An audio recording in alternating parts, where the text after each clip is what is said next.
Good afternoon, or good morning, or good evening, depending on the time zone you are joining from. My name is Just Ibe, as rightly mentioned earlier, and I am extremely honored and delighted to be at this year's Entrepreneurship Showcase by Arielle for Africa.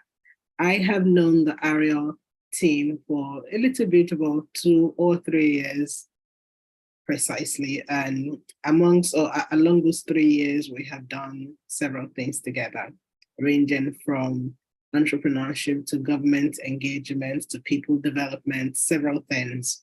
And one of the very pivotal things about Arielle that I'm so certain to share with all of us today is how that I believe Arielle for Africa and its people are one of those who are truly going to be at the forefront of shaping the Africa we want to see.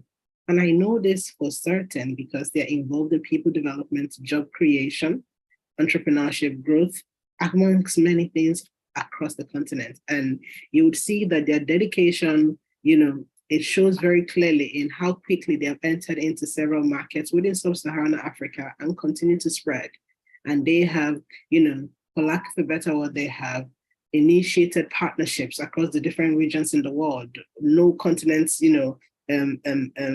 without leaving any continent behind, as far as bringing the very best to the table for Africans, and this time by Africans. I know that, again, today I want to use the spirit to just say huge congratulations to the Arielle team for the great work that you have done and the great work you continue to do as you celebrate your 50th anniversary. We at the Association of African Startups, also representing here the African Government Stakeholders Engagement Forum, also represented here the Just Debate Company, we totally wish you a happy 5-year anniversary. We know that that's which you have started. This is just the beginning. We pray for you that even as you go across the next 10 years, 15 years, 20 years, 50 years, as God lives, I pray that the impact of Arielle goes from strength to strength, from glory to glory. And I pray that all the entrepreneurs that are privileged to come across your way, their lives will not just change for the better. The impact of the transformation of their lives will be seen tangibly in the nations that they do represent. This is our sincere prayer for Arielle. We love you, Edith, Ferouz, and every single one of you who are pushing the button at Arielle for Africa. And we know that Africa is truly proud of you. Africa is proud of the work that you do. Africa is, undoubtedly supporting you as you push the button further in advancing the frontiers of our African entrepreneurs. We love you. We love you. Happy 5th year anniversary. Thank you so much. Okay. To move us further into today's conversation, I'm going to be speaking very briefly about my entrepreneurship journey, especially as it regards to building the Association of African Startups and what I believe entrepreneurs can truly begin to pay attention to in the times that we are in. I believe that people are at the forefront of any kind of development. And by people, it means that as business owners, whether you are the giver of the value or the receiver of the value, people are at the forefront of every kind of development. And this should spark a level of thinking in us as entrepreneurs to say, we must go back to the table and do things differently. If in the past, the motive of our doing business is about how much money we want to make, we must go back to thinking about the people, because that's the only thing that will keep you lasting in business. That's the only thing that will sustain the business, as it will sustain the passion and, of course, sustain the income that is coming in. If people, for lack of a better word, do not feel like this business serves my very existence, my satisfaction, believe me, no matter how awesome your products and services are, the people will move. And once they move, what happens? Your business is at a risk of dying yet again. So what does this mean?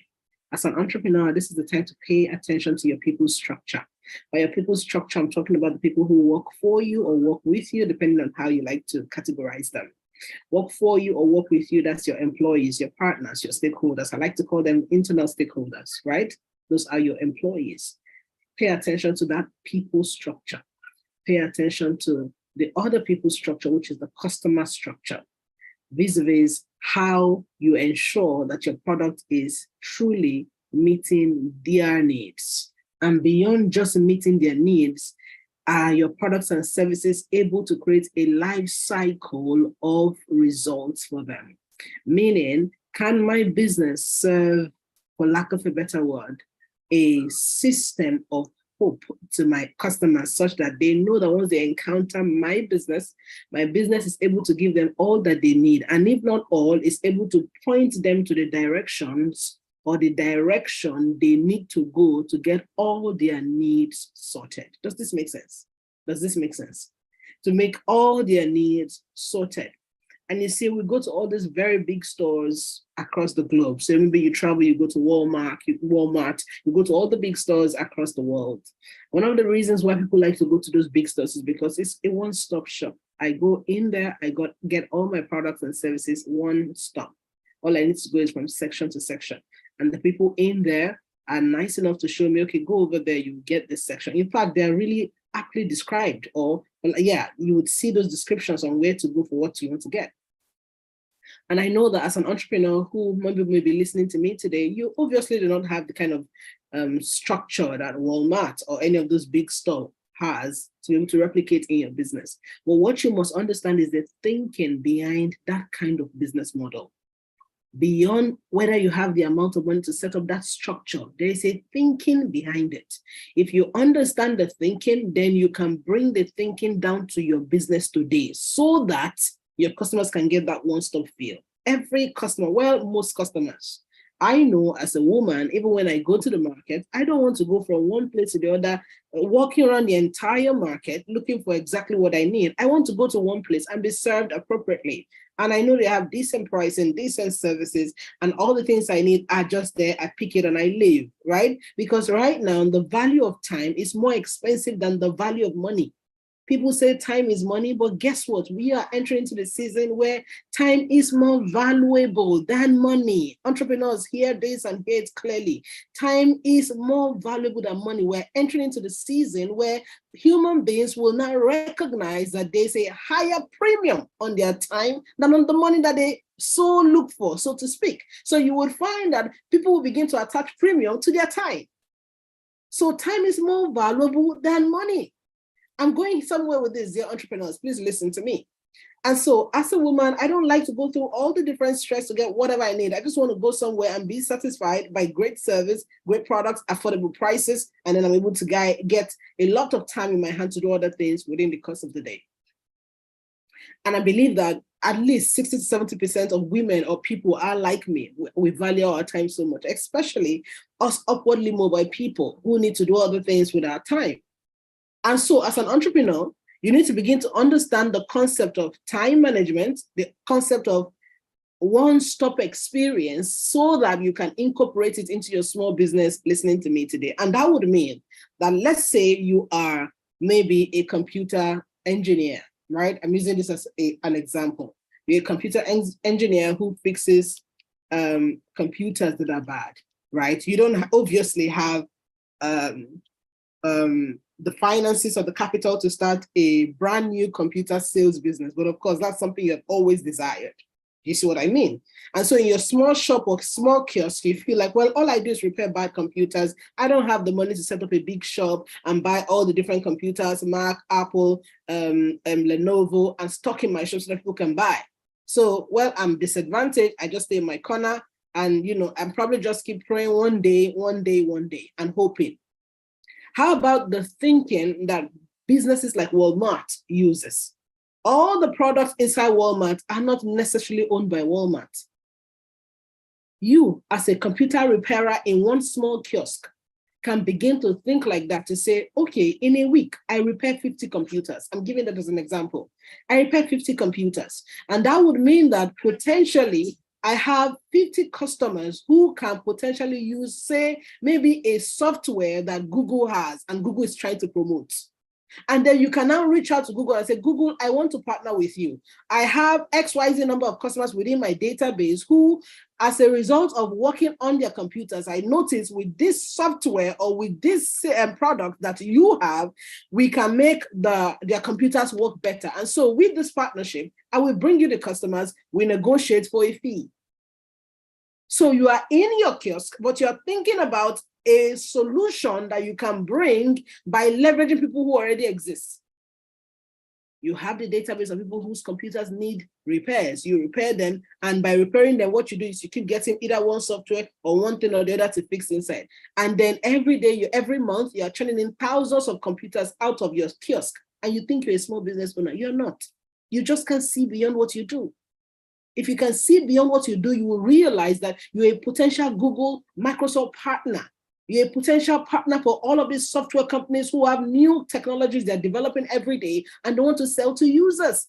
All you need to do is identify what is a common ground between the customers that you serve and the companies, the big companies, the blue chips who have softwares that you know your customers need, and become the bridge. By writing up for partnership opportunities, big companies will listen to you because you have data. It's only when you send to them asking for a favor that you're looked away. And African entrepreneurs, you must begin to think like stakeholders. You must begin to think like you have shares in the table. I mean, you have shares in the game. You really have to begin to think like that. It's a thinking system. It's a business model that all the big companies use. They only leverage the fact that they can see bigger. It's not necessarily the size of their shop. It's not necessarily because Walmart is big. It's because they understand that they can leverage what people need, i.e. creating one-stop experiences. And what they do is go into partnerships with all the different brands and stock them in one place. Simply with Amazon. Amazon doesn't own all the product they sell. They partner. Do you see what I'm saying? I know Amazon didn't, you know the story of Jeff Bezos, how he started. He didn't start by having all the warehouses across the world. He began to grow step by step because of vision. So as I leave you here today, dear entrepreneurs, what is your vision? How far can you see? How big can you see? If the size of your vision does not carry you beyond this month, next year, 5 years, go back to the drawing table. As an entrepreneur in Africa, you should see at least the minimum 5 years later of your business. And you may want to ask, then how do I see 5 years in my business? Well, you may need to come to me for a separate class, right? So that I can take you through visioning. So I can take you through really visioning, because visioning is a thing on its own. But you must see at least 5 years into the future of your business. That way, you can begin to create, you can backcast and say, let's create incremental milestones that will open us into different facets or different levels of results for this company that we're building. If not, what will happen is you continue to recycle the same kind of results, even when you are going from place to place, asking for grants, asking for loans. For some of you who are entrepreneurs listening to me today, you don't need a grant. You don't need a loan. You need to see. For some of you, you really just need to see. And for some of you who have seen, you need to think. Because it's one thing to see, it's another thing to think. You can see how big your business can potentially be. It's another thing to think about the people who occupy the spaces where your business wants to get into and how you can leverage partnerships and relationships. Some of you are looking for money so desperately, your business model will not survive the next amount of money coming into your business. You need to see, you need to think. By seeing and thinking, you are able to enter into strategic partnerships and relationships that sometimes capital will be the last on the entire scale. Capital will be the last on the entire scale. Some of you, by seeing and thinking, you will get stakeholders to truly want to even do business with you and give you money before you ask. I hope that with this, I will get you to truly see, think, and begin to map out what it feels to have a one-stop experience for your customers.